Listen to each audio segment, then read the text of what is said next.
mwezi huo, lakini tambua ya kwamba huu ndio utaratibu wa Allah subhanahu wa ta'ala. Ulipokuja mwezi wa Ramadhani ukaondoka, ikaja siku ya kusherehekea baada ya Ramadhani, siku ya Eid, na yenyewe ikaisha.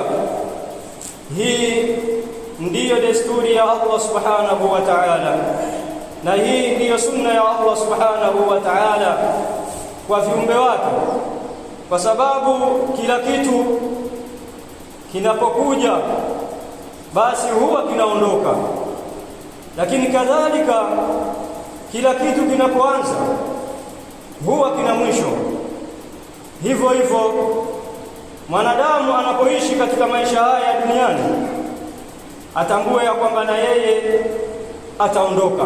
Kwa hiyo hii ni sunna ya Allah subhanahu wa ta'ala. Alwajibu alaina, jambo la lazima kwetu sisi ambalo inabidi tushikamane nalo, ni kuendelea kufanya ibada katika miezi mingine kama tulivyokuwa tukifanya ibada katika mwezi wa Ramadhani.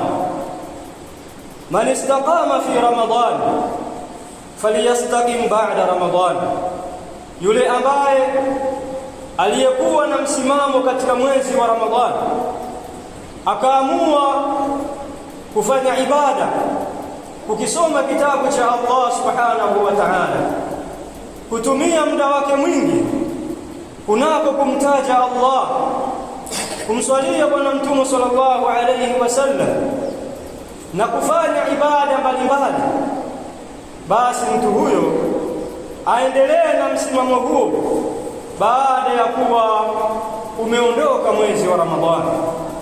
Anasema Allah subhanahu wa ta'ala katika Qur'an, innal ladhina qalu rabbuna Allah thumma istaqamu, hakika wale ambao waliosema Mola wetu sisi ni Allah subhanahu wa ta'ala, wakawathibitishia wale ambao waliokanusha kutokumwamini Allah, wao wakathibitisha ya kwamba Mola wao ni Allah subhanahu wa ta'ala.